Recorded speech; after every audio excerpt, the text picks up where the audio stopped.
Oke, Assalamualaikum warahmatullahi wabarakatuh. Selamat pagi bagi teman-teman yang melihat channel YouTube ini di pagi hari. Selamat siang bagi teman-teman yang melihat atau menonton channel YouTube ini di siang hari, dan selamat malam kepada teman-teman yang nonton channel YouTube ini di malam hari. Oke, hari ini kita akan membahas tentang konsep-konsep dasar dari ilmu ekonomi. Kenapa ilmu ekonomi itu ada dan berkembang. Kemudian sistem ekonomi yang ada di dunia ini apa saja. Kemudian kegunaan dari spesialisasi daripada uang itu sendiri pada ilmu ekonomi. Nah, oke, yang pertama kita akan membahas tentang Adam Smith ya. Adam Smith ini adalah pelopor ya, atau bapak-bapak dari uh, penemu ilmu ekonomi ya. Bapak ilmu ekonomi, secara singkatnya dia lahir pada tanggal 5 Juni tahun 1723 di Skotlandia. Nah, beliau wafat tanggal 1750 ya. Dan dia ini pertama kali mengubah ilmu ekonomi, yang dimana awalnya ilmu ekonomi itu bersifat filsafat spekulatif. Apa sih filsafat spekulatif? Filsafat spekulatif ini hanya cara pandang dan berpikir ya dari pengalaman orang-orang zaman dahulu. Nah, dia merubah ilmu ekonomi ini menjadi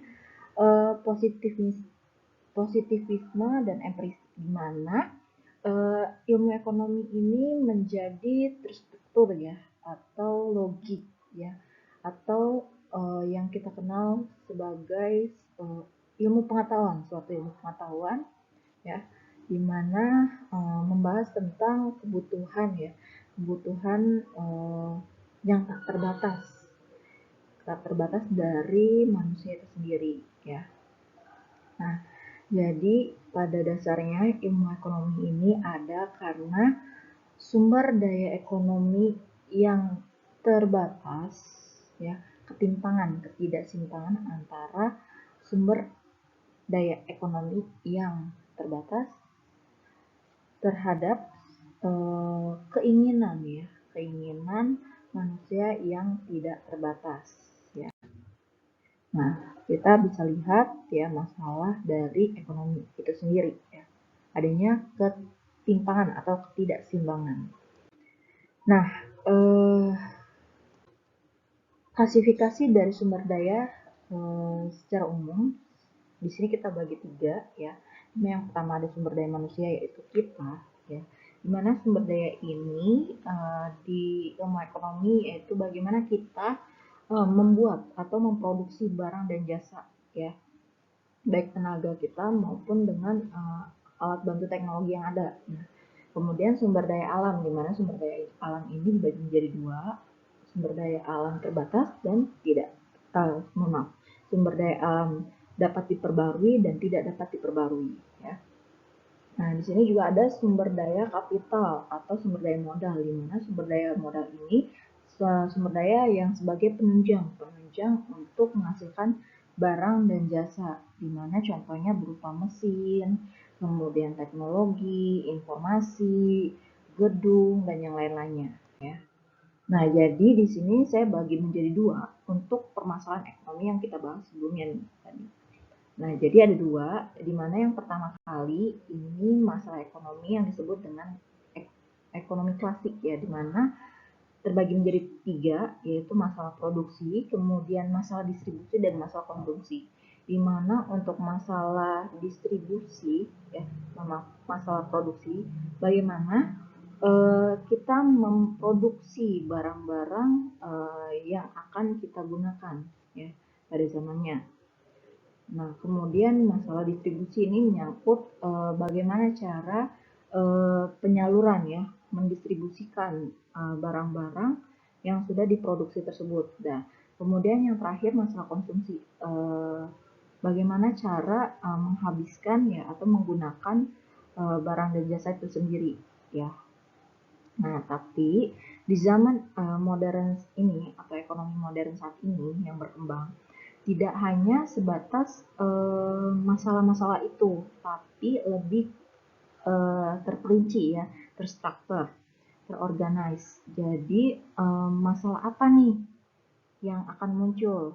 Masalah apanya ini seperti contohnya kita ketika contohnya saya pengen makan ya. Saya pengen makannya itu berupa Indomie ya.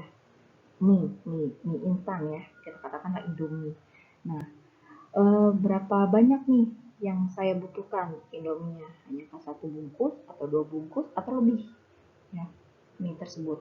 Nah, bagaimana cara memproduksinya? Dengan menggunakan tenaga manusia kah atau tenaga mesin ya atau teknologi canggih ya. Nah, kemudian untuk siapa barang tersebut ya? Untuk siapa? Untuk saya saja atau ada yang lainnya begitu?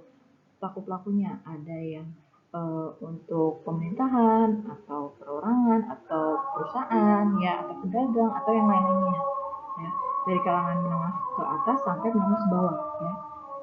Nah, kemudian berapa banyak ya nantinya yang akan diproduksi.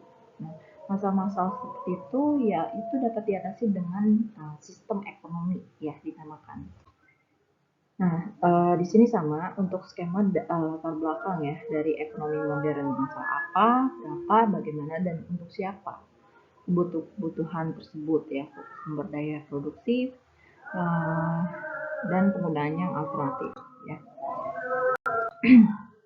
Nah, jadi ada sebab ya, pasti ada reaksinya, di mana masalah-masalah tadi ya mengakibatkan kelangkaan sumber daya yang ada di dunia ini. Jadi kita bagi nih menjadi 3 ya atas masalah-masalah tersebut ya. Berupa sistem ya. Tadi yang sebelumnya kita sudah singgung ya. Masalah sistem. Nah, di mana sistem ini di dunia terbagi menjadi 3 ya di negara-negara di negara manapun, contoh katakanlah Indonesia. Nah, di Indonesia ini sendiri menganut sistem yang dinamakan ekonomi campuran, di mana sistem ekonomi campuran ini ya tidak hanya dari sektor pemerintah, melainkan ada campur tangan dari pihak swasta. Salah satu contohnya kita bisa merasakan adanya subsidi BBM, subsidi rumah, subsidi bahan-bahan pokok ya, atau subsidi yang lainnya. Nah, biasanya keuntungannya itu marginalnya 50-50 ya, tidak 100% begitu. Dan tidak menguntungkan 100% profit ya, tidak berpatok pada profit begitu. Nah, kalau misalkan sistem ekonomi kapitalisme ini biasanya yang memegang sistem ini biasanya pihak swasta, karena dia itu sektor utamanya profit. Bagaimana cara menguntungkan, bagaimana cara bersaing, bagaimana cara dia berinovasi ya. Nah, biasanya ini untuk kapitalisme salah satu contohnya itu adalah swalayan. Swalayan ini banyak sektornya dipegang oleh pihak swasta. Nah, bagaimana cara mereka bersaing? Contohnya Superindo dengan Giant ya. Mereka sama-sama swalayan pemenuhan kebutuhan masyarakat dengan menjualkan produk-produk berbagai macam produk seperti Unilever atau yang lainnya, buah ya. Pokoknya kebutuhan rumah tangga ya. Nah, tapi si Giant ini tidak bisa bersaing ya, dan tidak bisa memaksimalkan keuntungan profit, jadinya dia bangkrut dibandingkan Superindo yang saat ini masih bertengger namanya ya di Indonesia. Nah, kemudian kalau untuk sistem ekonomi otoriter ya, sosialisme otoriter, di mana sistem ekonomi ini berpusat pada satu kebijakan ya, yaitu pemerintah. Jadi yang mengatur seluruh sistem perekonomian di negara tersebut adalah si pemerintah. Keuntungannya apa? Keuntungannya tidak ada masyarakat yang high class, semuanya rata karena dari segi pekerjaan, kemudian harga, penentuan harga, kemudian kesehatan, nah itu sudah diatur oleh pemerintah. Ya, contoh negara yang menganut sistem otoriter yaitu salah satunya ada Korea Utara dan Republik Rakyat Tiongkok ya. Nah, dia berpusat pada pemerintah ya. Kelemahannya itu ya mereka tidak bisa bukan tidak bisa sih. Jadi untuk mengimpor atau mengekspor barang-barang itu sangat dibatasi karena kebijakan-kebijakan dari pemerintah. Ya, kemudian untuk inovasi-inovasi ya, kebaharuan-kebaharuan akan produk-produk dari dalam negerinya itu sangat minim sekali ya berkembangnya gitu. Nah, di sini untuk ciri-cirinya bisa kita lihat ya, untuk kapitalisme, kebebasan hak milik ya secara individual ya, bisa berkompetensi, saing, kemudian melakukan kegiatan ekonomi dan minimnya peran pemerintah. Nah, di sini ada kelebihan dan kelemahan dari kapitalisme itu sendiri ya. Nah, untuk sistem ekonomi campuran di sini ciri-cirinya perusahaan sektor yang berdampingan ya antara swasta dengan pemerintahan. Ya. Nah, di sini ada kelebihan dan kekurangannya dari ekonomi campuran. Nah, untuk ekonomi komunis bisa kalian baca di mana sistem perekonomian tidak perekonomian ini perannya pemerintah sebagai pengatur seluruh sumber-sumber kegiatan ekonomi ya. Nah, setiap orang ini tidak boleh diperbolehkan memiliki kekayaan pribadi ya. Nah, kelebihan dan kekurangannya seperti ini ya. Nah, di sini juga kita akan membahas tentang kurva permintaan dan penawaran yang pencetusnya pertama kali itu adalah Albert Marshall, di mana dia menyatakan Principle of Economics ya judulnya yang booming happening-nya.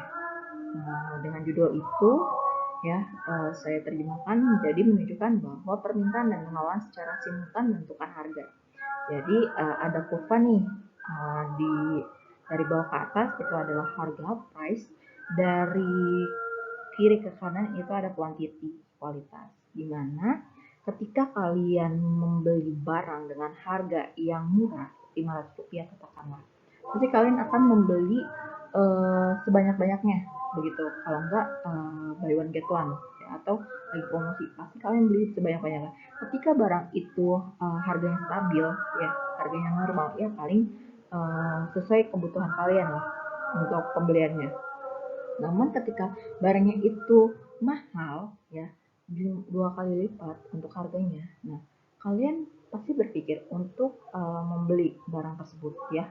Salah satu contohnya gitu. Jadi demand menurun ini ya, demand menurun ketika barang-barang itu harganya naik, kuantitasnya juga akan menurun ya. Sebaliknya, kalau harganya itu murah, pasti permintaannya akan naik ya, supply. Nah, seperti ini contohnya ya. Nah, ini kita skip. Jadi ini ada aliran uang dan pendapatan ya, di mana ada pertukaran langsung dan pertukaran tidak langsung. Ya, pertukaran ini terjadi antara pemenuhan kebutuhan, di mana individu A ini membeli sebuah jeruk dari individu B ya. Individu B juga memberikan uang ya, perubahan secara langsung memberikan uang kepada si individu A untuk pemenuhan kebutuhan produksinya dia memproduksi rambutan ya. Sebaliknya individu C juga membeli produksi si individu B.